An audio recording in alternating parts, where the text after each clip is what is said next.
বিজেপির দুই নেতার দুই বক্তব্য শুনলেন, কিন্তু আধার বাতিলের জঘন্য চক্রান্ত রুখে দিল বাংলা ভাষা দিবসের অনুষ্ঠানে। দাবি করেছেন মুখ্যমন্ত্রী মমতা বন্দ্যোপাধ্যায়।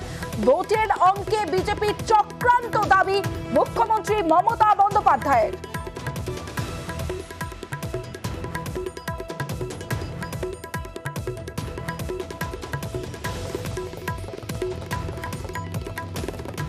আধার কার্ড নিয়ে যে জঘন্য চক্রান্ত হলো, চক্রান্তটা আমরা রুখে দিলাম। তার কারণ এটা বাংলা, এটা অন্য জায়গা নয়। আমাদের সিদ্ধান্ত নিতে 1 সেকেন্ড লাগে।